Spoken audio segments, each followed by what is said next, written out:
Jaya Radha Madhava Kunja Bihari.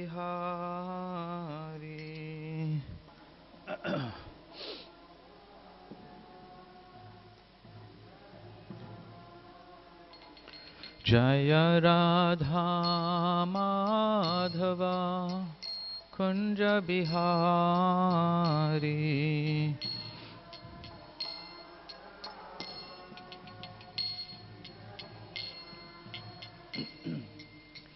Gopi Jana Vallabha Girivardhari.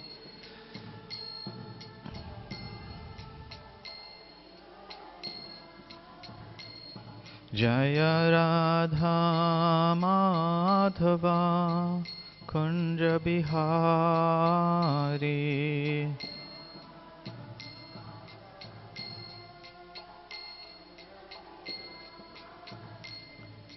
Gopi Jana Vallabha Girivardhari.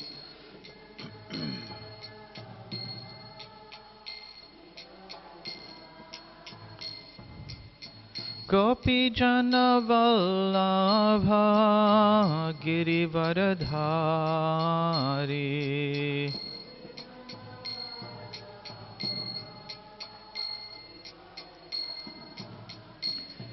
Yashodhanandana Braja Janaranjana.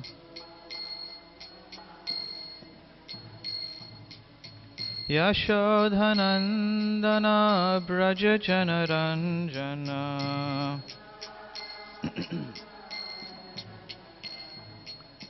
Yamunatira Vanachari.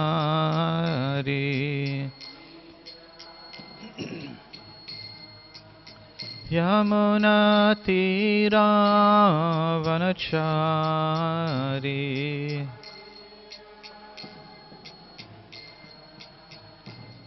Jaya Radha Madhava Kunja Bihari.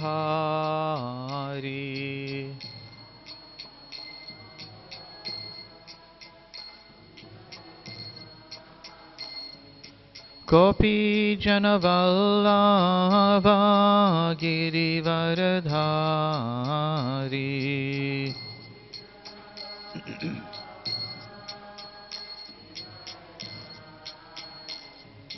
Gopi Jana Vallabha Girivardhari.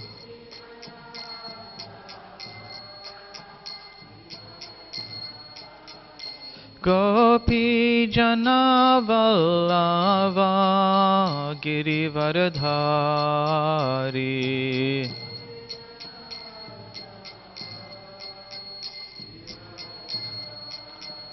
Yashodhanandana Braja Janaranjana.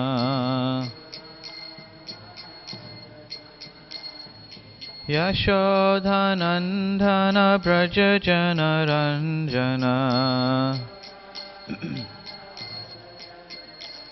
Yashodhanandana Braja Janaranjana.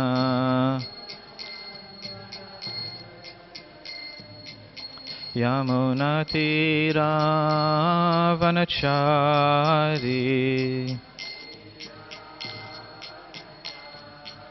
Yamunatira Vanachari.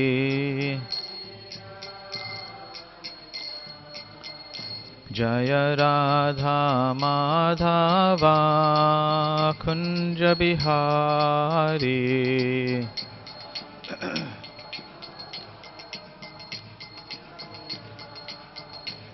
Jaya Radha Madhava Kunja Bihari.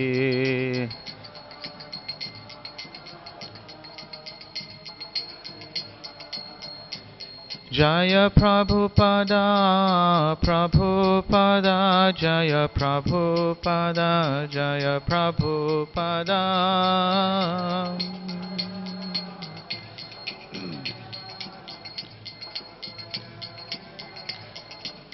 Prabhupada, Prabhupada, Prabhupada, Jaya Prabhupada.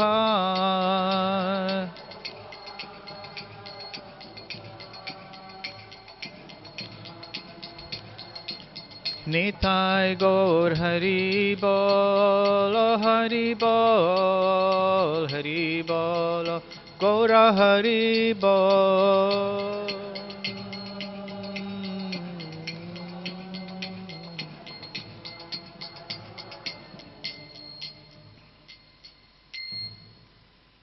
Jayam Vishnupada Paramahamsa Parivrajacharya Astottara Sata Sri Srimad A.C. Bhakti Vedanta Swami Prabhupada Ki ISKCON Samstapakacharya Srila Prabhupada Ki Anantakoti Vaishnava Vrinda Ki Namacharya Haridas Thakur Ki Prem Sakaho Shri Krishna Chaitanya Prabhu Nityananda Shri Advaita Gadadhar Srivasadi Gaura Bhakta Vrinda Ki Shri Shri Radha Krishna Gopa Gopinath Shamakun Radha Kunda Giri Govardhan Ki Shri Vrindavan Dham Ki Mayapur Navadip Dham Ki Ganga Mai Ki Yamuna Mai Ki Bhakti Devi Ki Tulsi Maharani Ki Samaveta Bhakta Vrinda Ki.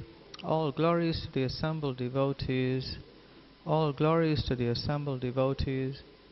All glories to the assembled devotees. All glories to Sri Guru and Sri Gauranga. Gaur Premanande. Om Namo Bhagavate Vasudevaya. Om Namo Bhagavate Vasudevaya. Om Namo Bhagavate Vasudevaya.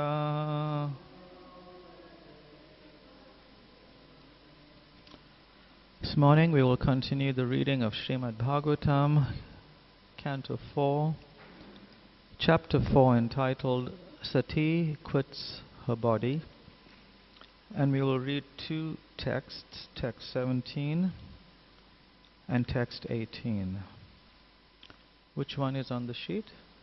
17.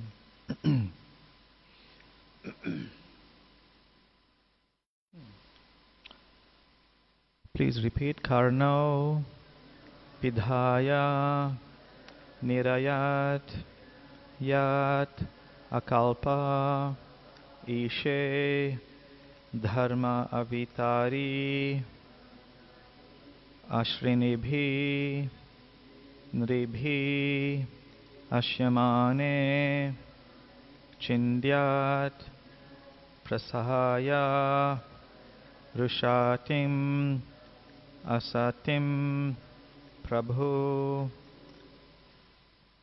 Chet Jivham Asun Api Tata Visrijet Saha Dharmaha Karno Pidhaya Nirayat Yadakalpa Ishe Karno Pidhaya Nirayat Yadakalpa Ishe Dharma Vitarya Srinibhir Nirbhir Asyamane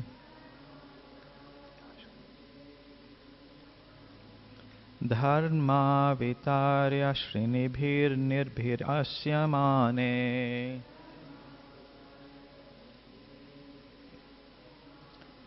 Chindyat Prasaya Rushating Asating Prabhushchej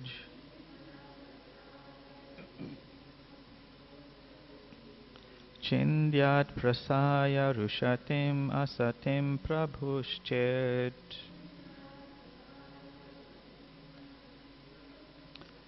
Jivam Asun Apitato Visrijet Sadharma Jivam asunnapi tato visrijet sadharma.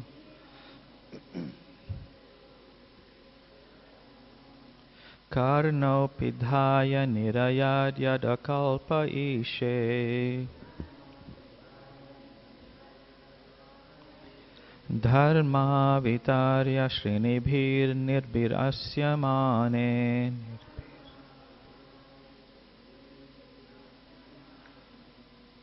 Chindyat prasaya rushating asating prabushchet.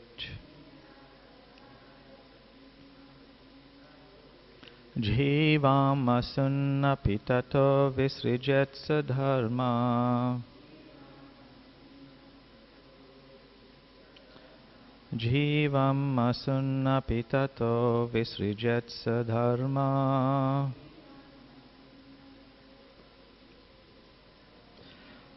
Karno pidhaya nirayad yadakalpa ishe. Dharma vitarya srinibhir nirbir asyamane. Chindyat prasaya rushating asating prabushched. Jivam asunnapi tato visrijet sadharma.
yadakalpa ishe.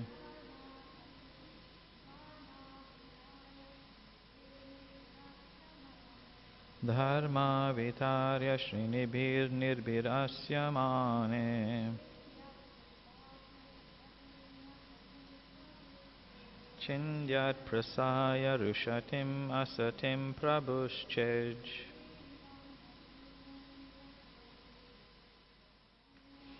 Jivam asunapitato visrijet sadharma.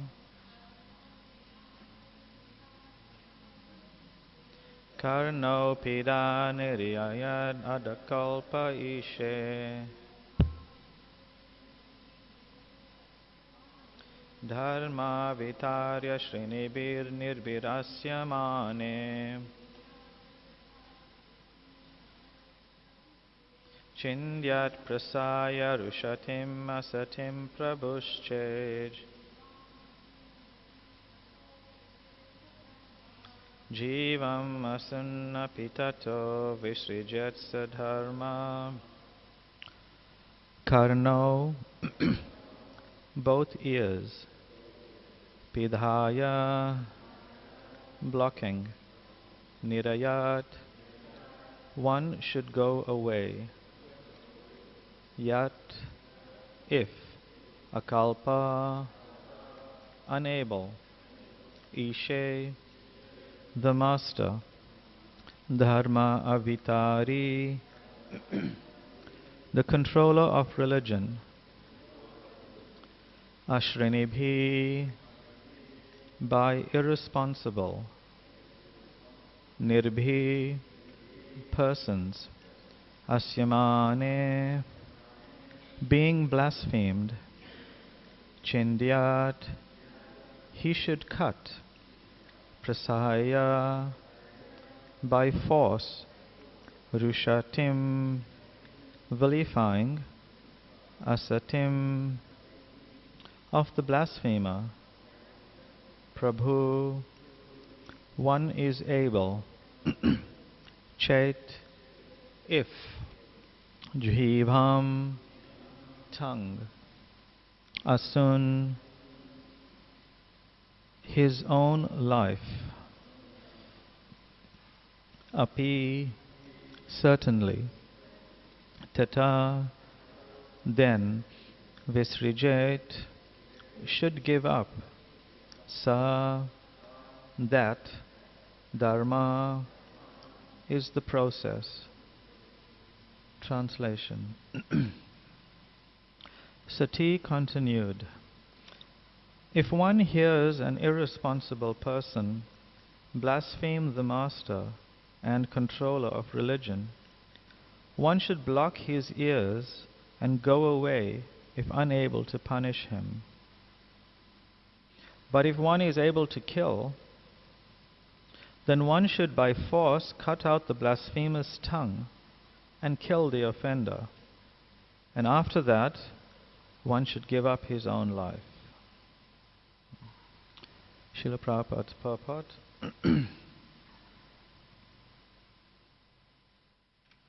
The argument offered by Sati is that a person who vilifies a great personality is the lowest of all creatures.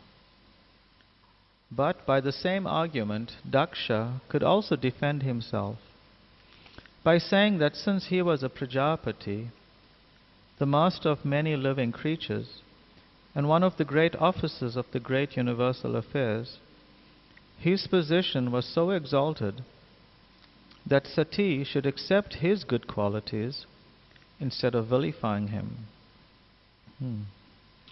The answer to that argument is that Sati was not vilifying, but defending. If possible, she should have cut out Daksha's tongue because he blasphemed Lord Shiva. In other words, since Lord Shiva is the protector of religion, a person who vilifies him should be killed at once. And after killing such a person, one should give up one's life. That is the process. But because Daksha happened to be the father of Sati, she decided not to kill him, but to give up her own life in order to compensate for the great sin she had committed by hearing blasphemy of Lord Shiva. The instruction set forth here in Srimad Bhagavatam is that one should not tolerate at any cost the activities of a person who vilifies or blasphemes an authority. If one is a Brahmana, he should not give up his body, because by doing so, he would be responsible for killing a Brahmana. Therefore, a Brahmana should leave the place or block his ears so that he will not hear the blasphemy. If one happens to be a Kshatriya, he has the power to punish any man. Therefore, a Kshatriya should at once cut out the tongue of the vilifier and kill him.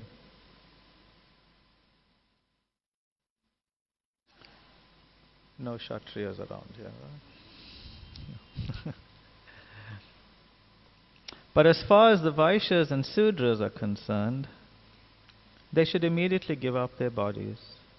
Sati decided to give up her body because she thought herself to be among the Shudras and Vaishyas. As stated in the Bhagavad Gita 9.32, Shriyo Vaishyas Tata Shudraha. Women, laborers and the mercantile class are on the same level. Thus, since it is recommended that Vaishyas and Shudras should immediately give up their bodies upon hearing blasphemy of an exalted person like Lord Shiva, she decided to give up her life. Text 18. Atastavat panam idam kalevaram nadhara yisya sitikantagarhina Jagdasya mohat divishuddhim andaso jugupsitasyo dharanam prakakshate. Therefore I shall no longer bear this unworthy body. This is Sati speaking. Therefore I shall no longer bear this unworthy body, which has been received from you who have blasphemed Lord Shiva. If someone has taken food which is poisonous, the best treatment is to vomit. Srila Prabhupada's purport. Since Sati was the representation of the external potency of the Lord, it was in her power to vanquish many universes, including many dakshas. But in order to save her husband from the charge that he employed his wife, Sati, to kill Daksha because he could not do so due to his inferior position, she decided to give up her body.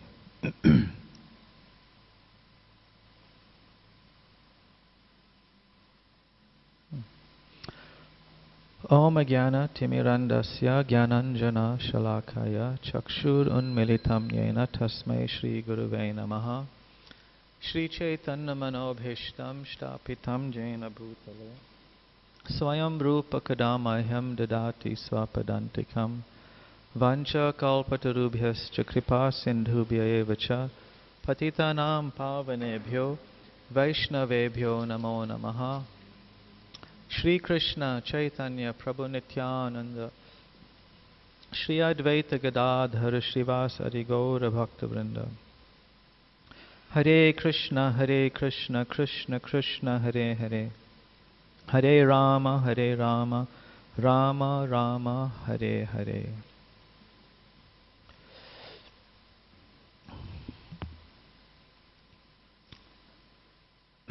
So we are reaching quite a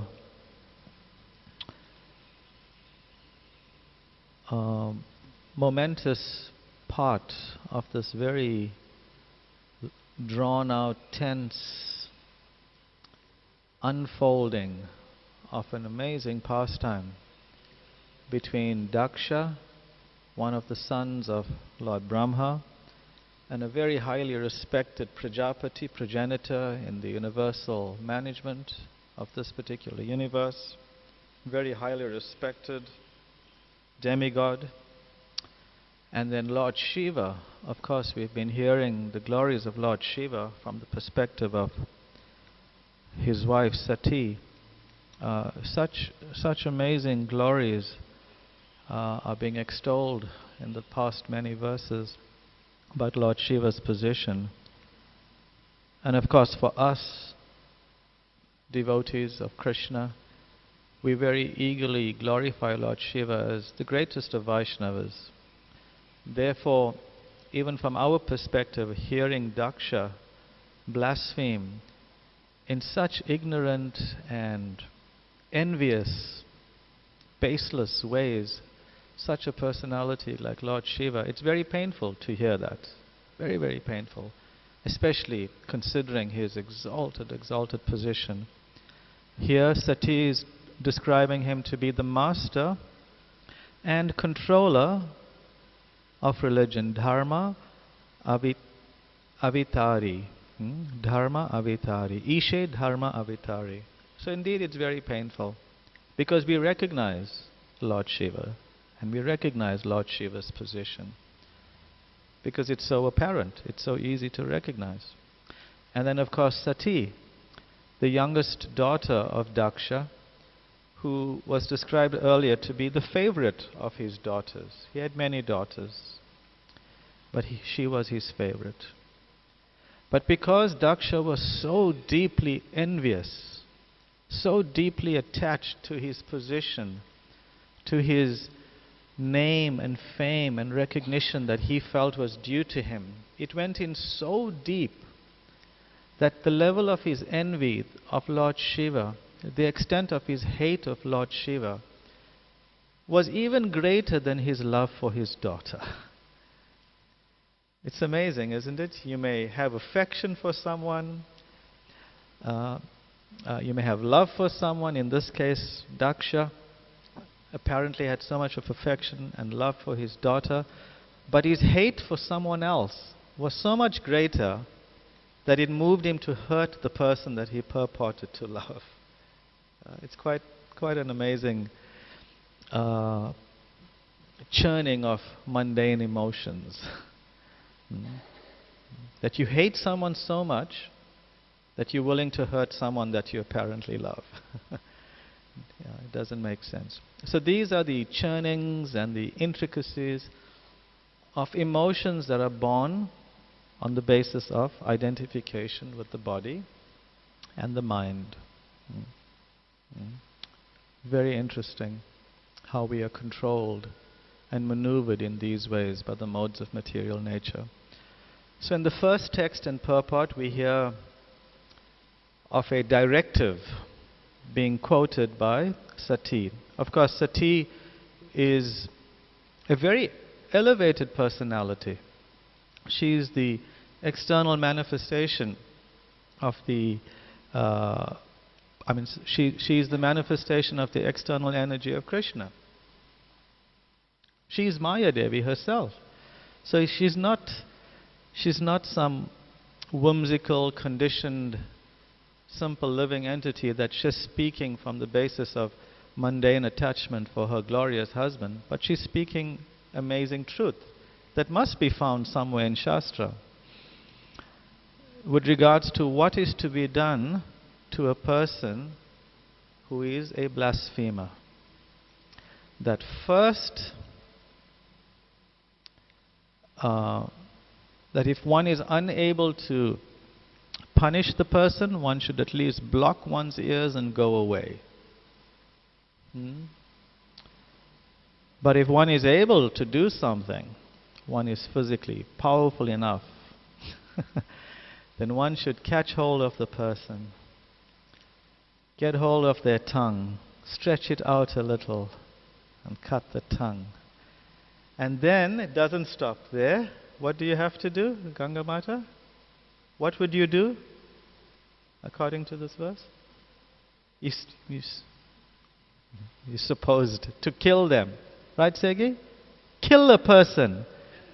And then you gotta kill yourself. Shoo. So all these things have to be done. But Prabhupada in his purport also clarifies some very important hierarchical sort of understandings of how to approach this. He brings it down to the level of the four Varnas, Brahman, Kshatriya, Vaishya and Sudra. That a Brahmana if he or she were to kill themselves after hearing blasphemy, then they would be implicated in the sin of Brahmahatya, right? Because they're taking their own life and they are Brahmanas, so they will be killing a Brahmana themselves. And Brahmahatya, my word, what could be a greater offense than that? Huge, huge offense. Very hard to overcome. Very, very hard to overcome. How can we overcome Brahmahatya? So easy, so we think. Of course, one has to be in the correct consciousness when circumambulating Tulsi Devi. Brahmahatya dikhanicha. But still, very, very great offense. It takes millions of lifetimes to overcome such an offense. If one is a Kshatriya, a true Kshatriya, proper Kshatriya, very brave, heroic, chivalrous, real protector of people, one has that truly born nature, truly developed nature, then okay, maybe one can do that. So, like this, we have different levels of responsibility with regards to what Sati is saying here. Because the point that is being given here, as Srila Prabhupada says, the instructions set forth here in Srimad Bhagavatam is that one should not tolerate at any cost. Yes, the external manifestation of not tolerating in age-old Vedic times, where there was a culture that supported this level of intolerance, of cutting out tongues and killing people. It was supported by cultures, but it was supported by understanding of justice, the understanding of the true laws of Manu.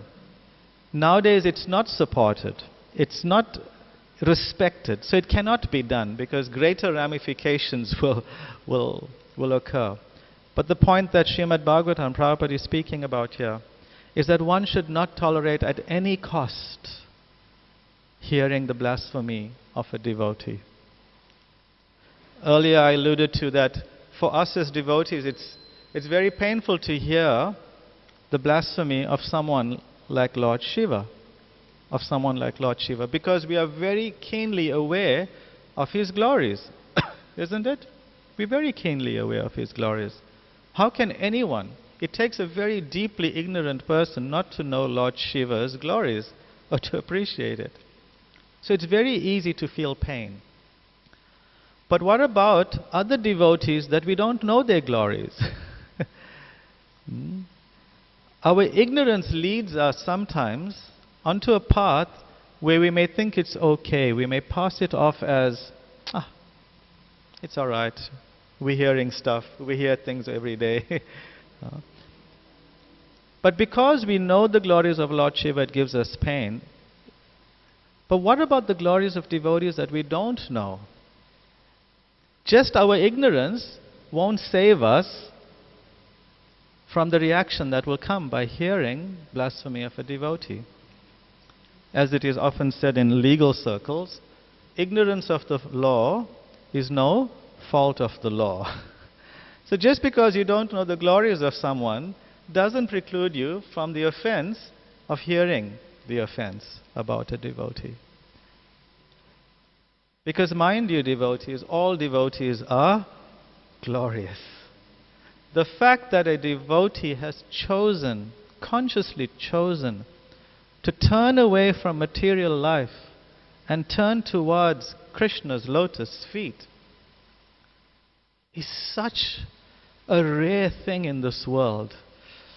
If you count the Vaishnavas in this world, how many are there in percentage? 0.0000001% maybe? Maybe another zero there. They are so rare. Yes, we may look at glorious personalities on the mundane level in the material world, people who are very wealthy, people who are very charitable, people who are very powerful, people who are very learned. But none of them, all of them put together cannot hold a candle to a devotee who is surrendered to Krishna. Cannot. No way. There's no chance of that. So, the instruction here,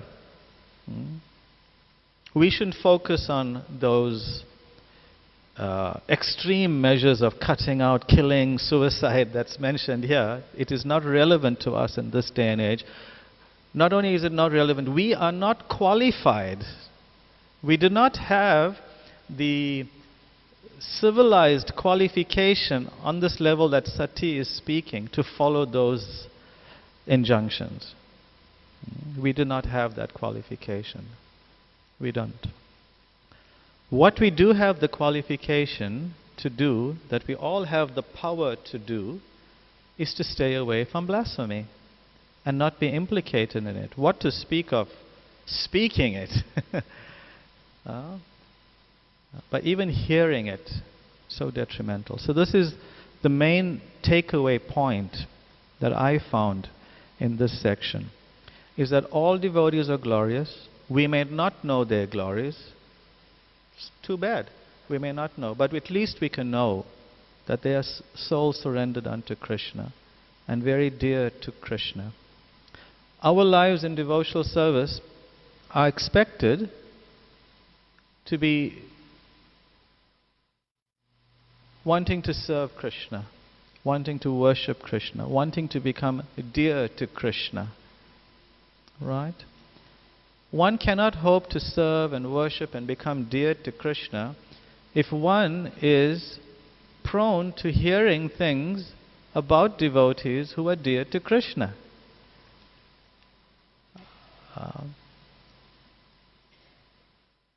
It's sort of what's the word? It's an incompatible situation. To hear things about persons who are dear to Krishna and hoping to become dear to Krishna, it doesn't work. It does not work. So we have to be very, very cautious of that. Exceptionally cautious. And because it's painful to Krishna. Yes, the offender of a devotee disturbs Krishna as much as sometimes it's described that it's like an offender to the devotees of Krishna is like a small pebble in the shoe of Krishna. You've walked, right, with pebbles in your shoe. After 10 or 15 steps, you say, okay, let me pause, let me open the shoe, dust it off, and there the offender falls away from Krishna's lotus feet, just like an irritable pebble falls away from Krishna's feet. Not only is the offender hurting Krishna, disturbing Krishna, but for the offender to speak, there has to be a listener. There has to be a listener to the offense. So by us being there in the presence of one who is offending, speaking ill of a devotee, our presence is enabling someone to speak as well.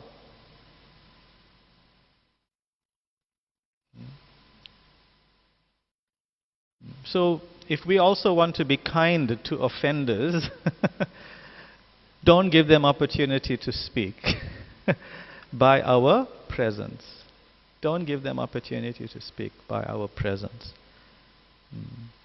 This is very, very important. Now, Daksha here, Prabhupada, so expert that on a mundane level, people will say, but there's many perspectives from which to look at things. It is true. Any situation by all, 20 of us or so here, 15, 20 of us, something will happen in the temple room now. We'll all have a slightly different take on it, slightly based on our conditioning, based on our indoctrination, based on our level of intelligence, based on our level of realization. The same thing can be looked at in different ways. And Daksha, Prabhupada is sort of presenting a perspective of Daksha, an argument from Daksha. But I am so qualified too. I am so prestigious. I have so much of great position. Shouldn't my good qualities be accepted as well and appreciated? How is this girl just vilifying me? We may think like that. So sometimes, even amongst devotees, we may see a situation and we have a perspective and we feel we have to say something, we have to criticize something, we have to point it out. And we may have that perspective. But we should question ourselves. From where is my tendency to correct a situation really emanating? Is it emanating from a place, from a consciousness of love and care and concern for the situation that's involved, for the person that's involved? Or is it simply something that I have a tendency for to make myself feel superior, make myself feel better, make myself feel more powerful than someone else? Because these are two very distinct extremes: love, care, and concern for a particular situation, and just lusting after showing off one's position. But these two extremes highlight the two consciousnesses that are at play when one criticizes someone. And then also, to hear the criticism. To hear the criticism, there are similar extremes as well. If one is prone to hearing criticism, it proportionately means that one has no taste for hearing about Krishna. That's just the bottom line of it all. Yeah, that's just what it is. If we are prone to hearing criticism, you can be reading 10 hours of Bhagavatam a day, but it's simply just reading. It's simply just letters forming into words, lining up into sentences, developing into pages, going into your eyes, but not going into your heart. That's what it is. There is no taste developing. Shrushrushro shadadanasya vasudeva katha ruchi syan mahat sevaya bipra. How is taste for hearing the topics of Krishna developed? How is it developed? By serving the devotees of Krishna. Not by criticizing them, not by hearing the criticisms about them. No. If that happens, then the reverse takes place. Whatever taste we may have developed by the mercy of Krishna, by the mercy of the spiritual master, by the mercy of the Vaishnavas, by the mercy of the process, by the mercy of the holy name, gets taken away. Taste comes and tastes can also go. Right? So this is a very, very serious consideration that Sati is presenting here. So yes, all devotees are glorious. Everyone has some amazing, glorious quality about them. I mean, for that matter, Krishna saw some glorious aspect in Putana, right? Isn't that amazing? Who's speaking? Uddhava is speaking. These wonderful qualities of Krishna. Aho bhakiyam stanekala kutam jigam sayapaya yadapya sadvi. Lebe gatim datra chato tatonyam kamva dayalum sharanam brajema. He's glorifying Krishna for his quality of extracting some wonderful quality in someone even like Putana, despite being shrouded with so much of bad quality. And what does he say? Kamva dayalum sharanam brajema. Uddhava is saying, how can I take shelter of anyone more merciful than someone like Krishna? Why? Because he has this quality. Krishna has this quality. We must also have this quality. It's there. We have that quality. What did Putana do? She was so envious and deceitful. She smeared her breasts with kalakutam, this deadly poison. This deadly poison. And she came in a deceitful way to kill Krishna. So Krishna sees that. It's not like he is ignorant. He sees that. But what does he take as the essence of that interaction with Putana? She offered her breast. And because of that, where did she land up? Where did Putana land up? In Goloka Vrindavan. So yes, from a certain covered perspective of ours, materially covered, and sometimes we have to be discriminating, we should be discriminating. We will see gradations of devotees because we have to discriminate, in our attempt to associate with devotees. We may see higher, we may see lower, we may see shortcomings. We may see that because that's what we do in order to select association. It happens. But we must be like Krishna, that even if we may see from a certain consciousness of ours some drawbacks or some questionable qualities in another devotee, we should still be eager to look for their glorious qualities and focus on that. Srila Prabhupada speaks about the various types of persons according to that person's appreciation of others. Says the lowest of persons, their nature is that even if they see someone of very good character, but if they have one small flaw in them, the person of low character will focus on that small flaw and exaggerate it, leaving aside all the good qualities in that person. A sort of middle type person will see the good and bad in another person and give sort of equal importance. But the topmost person, that even in a terrible person with no good qualities, a low class person, he'll try and find one small good quality. And what will they do? They'll exaggerate it. They'll make it big. Just that one small good quality. So this is the type of devotee, I believe, that Srila Prabhupada wants us to become. He wants us to become like that. Not just in our interactions with devotees amongst each and other, but even guests who are coming to the temple. I remember His Holiness Bhakti Chiru Maharaj. I mean, who cannot love Bhakti Charu Swami? Was the emblem of what we're speaking about, the ability of a person to see something small, some small good quality and make a big thing of it. This was his nature.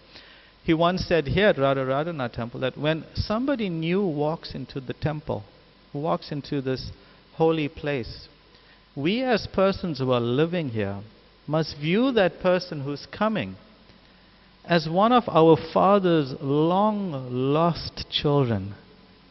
And we should be able to embrace that person with so much of love and attention and time that they'll never want to leave again. Not that they'll think, oh boy, these people didn't look at me nicely, they didn't want to serve me prasadam, they thought I was a burden, just go and sit over there, I'll get to you just now. No. Something moved them to come here, right? Something moved them to come to the holy place. And we at the holy place are representing that person who attracted them to come here. We cannot misrepresent that very person who attracted those living entities to come here. It is most important that every day we wake up, we should consider this point.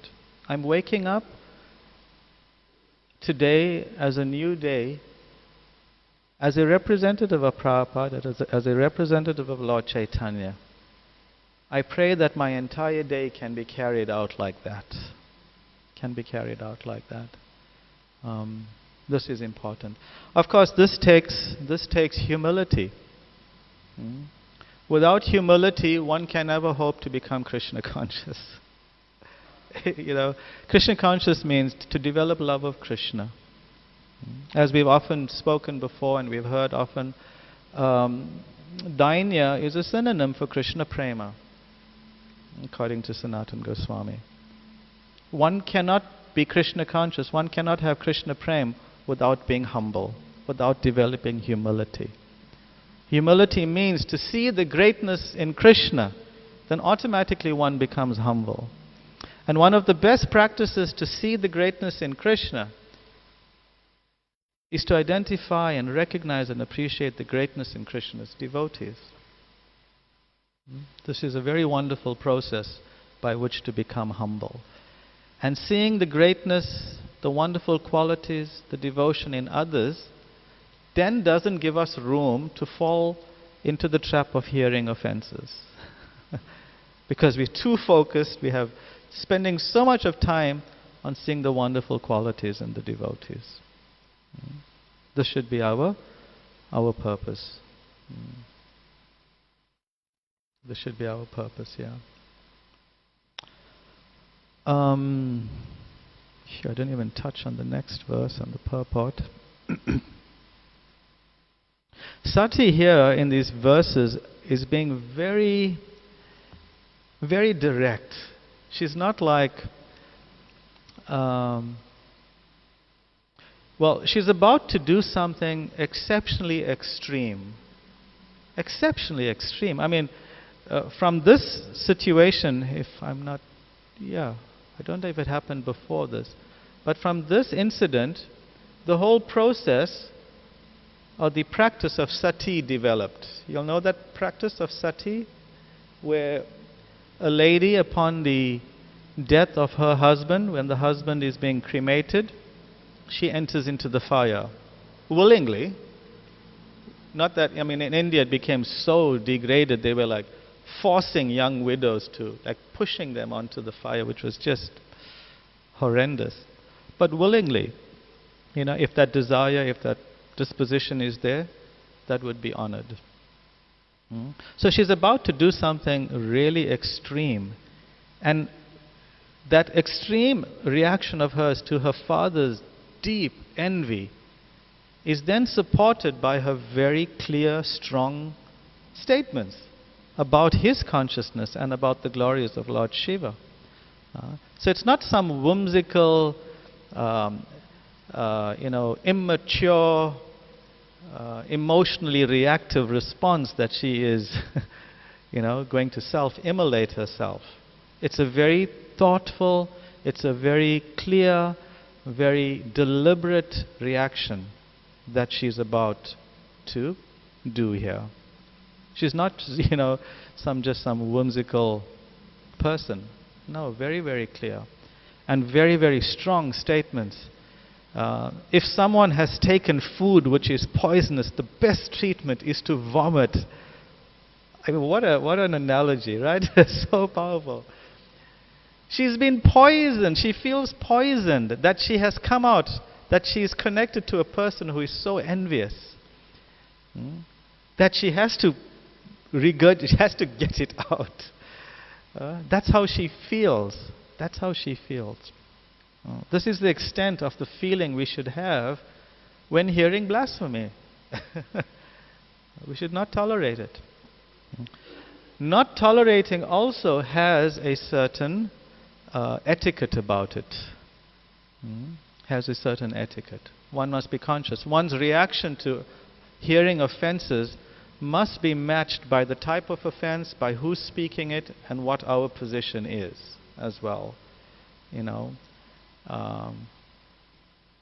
other words, I'm protecting myself. If any of you hear me blaspheming someone, please don't come and cut out my tongue or something like that. But I guess I hope you can see what I'm trying to present. The nature of the offense, who's speaking it, and your position, and what context you find yourself in. One has to take all these things into consideration and apply it. In most cases, what we do is, if we have the role, if we have the position, we have the seniority, then we should immediately correct the person that's blaspheming. We should immediately correct the person and clarify the situation so others who may be innocent, who happen to be around, can leave with a proper understanding of the situation. That's very important. or if we're not qualified, if we are not in the proper position, if we are not expert enough, then we should immediately leave, respectfully leave, and raise it to some competent person to please address. This is very, very important. Okay, I'll stop here. Are there any comments or questions? I did have a few things that I wanted to discuss with the resident devotees. Oh, anyone? No. But it can benefit everyone too. Are there any comments or questions? Yes, Ganga. Thank you, Swarup Damodar Prabhu. I have two questions. When we're reading the offenses that Daksha was speaking against Lord Shiva, are we not also committing offense towards Lord Shiva? If by reading the offenses that Daksha committed against Lord Shiva, are we not also committing it? By hearing, blaspheming Lord Shiva, by blaspheming. So we're hearing it.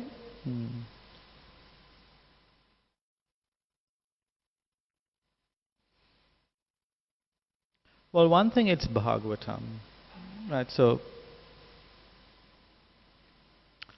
on that level, whatever is found in Srimad Bhagavatam is actually prophylactic, right? It actually strengthens us, no matter what we read actually in Srimad Bhagavatam. It's actually very prophylactic. It strengthens us, it protects us.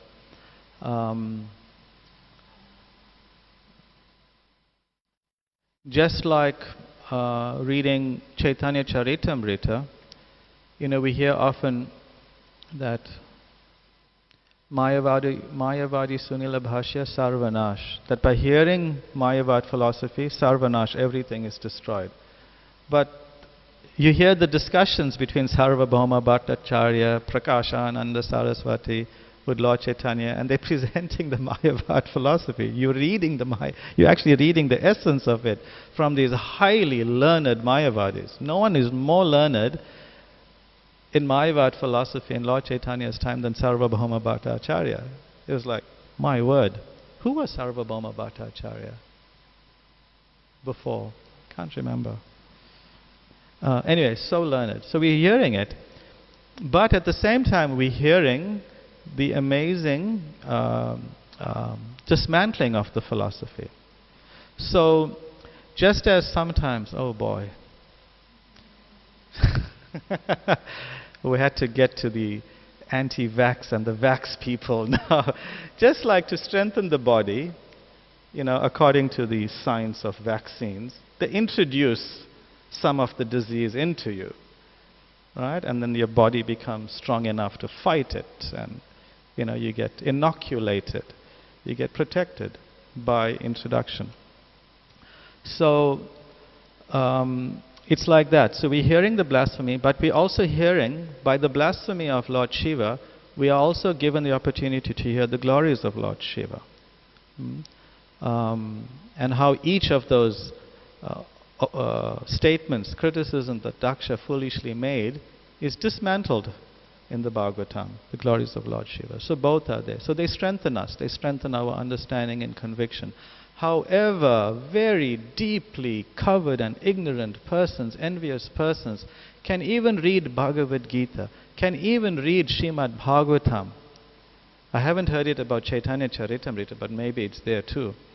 Can even read scriptures like Bhagavad Gita and Bhagavatam and come out and be blasphemous to Krishna. They can still get that purport coming into their consciousness. Like Prabhupada would speak about one former, very, very highly respected person in India, who just completely lost the plot of Bhagavad Gita. What did he say in one of his commentaries? It is not to Krishna that we are meant to surrender, but it is the unborn within Krishna that we are meant to surrender. Where he got that from in the Sanskrit, I have no idea. So yeah, anyway, back to your point. It's not an offense, it's Bhagavatam, so it's prophylactic, it's all purifying, it's all strengthening, and by reading it in that controlled way that's presented by Who's speaking here? I forget. Anyway, ultimately Shukadev Goswami and Sutta Goswami, by hearing it in that controlled way, Maitreya is speaking here, and then also hearing the qualities of Lord Shiva, it's actually very, very empowering. So it's not an offense. Yeah. Anyone else? Comment or question? I had one more question. Rukmini has a question.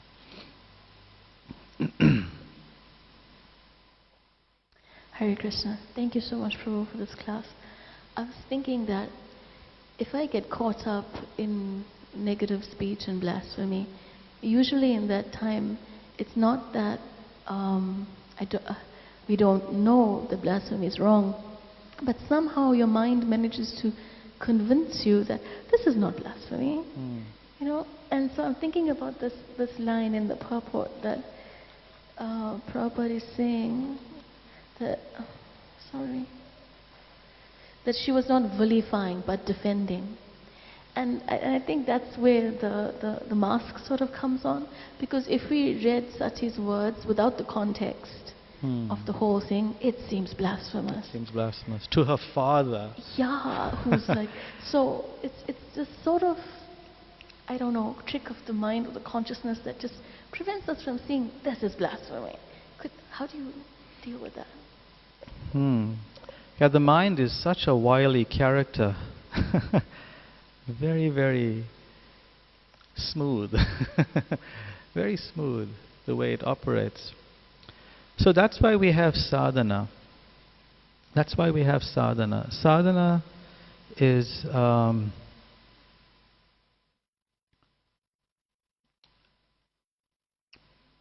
it strengthens us from falling prey to the dictates and the mesmerizing nature of the mind, the covering nature of the mind. So sadhana, the sadhana that I'm mainly referring to here is the regular reading of Krishna's pastimes and the philosophy of Krishna consciousness. Because for the mind to be controlled, what controls the mind? What element in the material body controls the mind? It's the intelligence. But the intelligence has to be strong and sharp and agile in order to control the mind. And how do we strengthen the intelligence? How do we develop the intelligence? How do we make it, agile and able to look at things for what they are? How do we do that? By reading scripture. As Krishna says, one who studies the sacred conversation of mine, I declare to be worshipping me with their intelligence. So regular reading of Srimad Bhagavatam, not just reading for the sake of getting that 1 hour under the belt, but reading with depth, reading in discussing, reading for transformation, not just reading to get all those short questions and essays and verses learned because we're writing the Bhakti Shastri exam, but reading not for informational purposes but for transformational purpose. Then that strengthens the mind, and the mind is then able to quickly discern what's going on here, and the intelligence is able to quickly discern what's going on and take the mind away from being bewildered. So you know clearly what's offense, what's vilification, or what's proper standing up for the honor of someone else. You'll be able to discriminate. Okay, it is now... Yes, sir.